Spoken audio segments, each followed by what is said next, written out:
The Wanderer. Oft to the wanderer, weary of exile, cometh God's pity, compassionate love, though woefully toiling on wintry seas, with churning oar in the icy wave, homeless and helpless, he fled from fate. Thus saith the wanderer, mindful of misery, grievous disasters, and death of kin. Oft when the day broke, oft at the dawning, lonely and wretched, I wailed my woe. No man is living, no comrade left, to whom I dare fully unlock my heart. I have learned truly the mark of a man is keeping his counsel and locking his lips. Let him think what he will, for woe of heart withstandeth not fate. A failing spirit earneth no help. Men eager for honor bury their sorrow deep in his breast.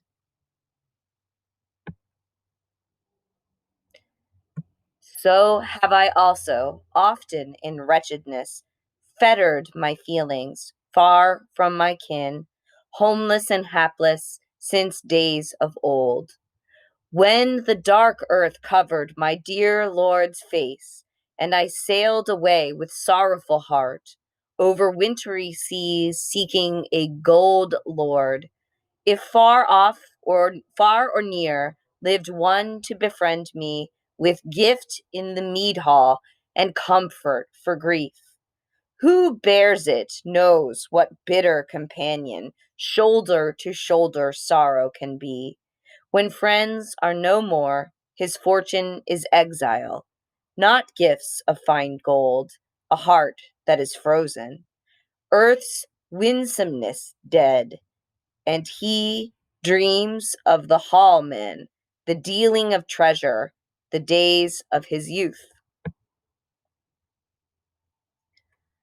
When his lord bade welcome to wassail and feast, but gone is the gladness, and never again shall come the loved counsel of comrade and king. Even in slumber his sorrow assaileth, and dreaming he claspeth his dear Lord again. Head on knee, hand on knee, loyally laying, pledging his liege as in days long past. Then from his slumber he starts lonely hearted, beholding gray stretches of tossing sea, seabirds bathing with wings outspread, while hailstorms darken and driving snow. Bitterer then is the bane of his wretchedness. Longing for loved one, his grief is renewed. The forms of his kinsmen take shape in silence. In rapture he greets them. In gladness he scans. Old comrades remembered, but they melt into air, with no word of greeting to gladden his heart. Then again surges his sorrow upon him, and grimly he spurs his weary soul once more to the toil of the tossing sea.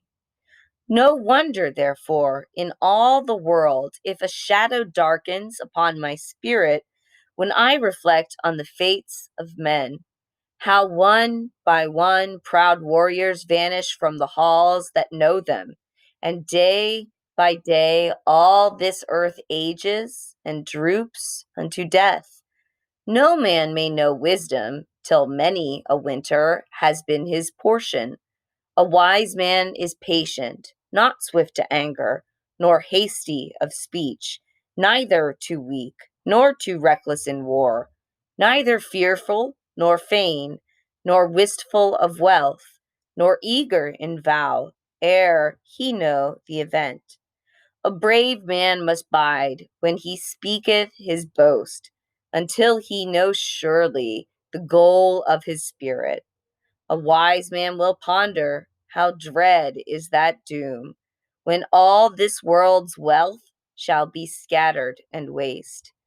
As now, all over, through the regions of earth, walls stand rime-covered and swept by the winds. The battlements crumble, the wine halls decay. Joyless and silent, the heroes are sleeping where the proud host fell. By the wall they defended, some battle launched on their long last journey. One bird bore o'er the billowing sea, one grey wolf slew, one grieving earl sadly gave to the grave's embrace. The warden of men hath wasted this world, till the sound of music and the revel is stilled, and these giant built structures stand empty of life. He who shall muse on these moldering ruins and deeply ponder this darkling life must brood on old legends of battle and bloodshed, and heavy the more that troubles his heart. Where now is the warrior? Where is the war horse? Bestowal of treasure and sharing of feast? Alas, the bright ale cup, the briny clad warrior, the prince of his splendor, those days are long sped in the night of the past as they never had been, and now remains only for warriors' memorial a wall wondrous high, with serpent shapes carved. Storms of ash spears have smitten the earls, carnage of weapon and conquering fate. Storms now batter these ramparts of stone, blowing snow and the blast of winter enfold the earth. Night shadows fall, darkly lowering from the north, driving, raging hall in the wrath upon men.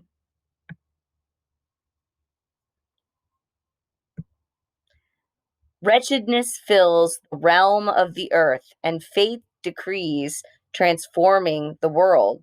Here wealth is fleeting, friends are fleeting, man is fleeting, maid is fleeting. All the foundation of earth shall fail. Thus spake the sage in solitude pondering. Good man is he who guardeth his faith.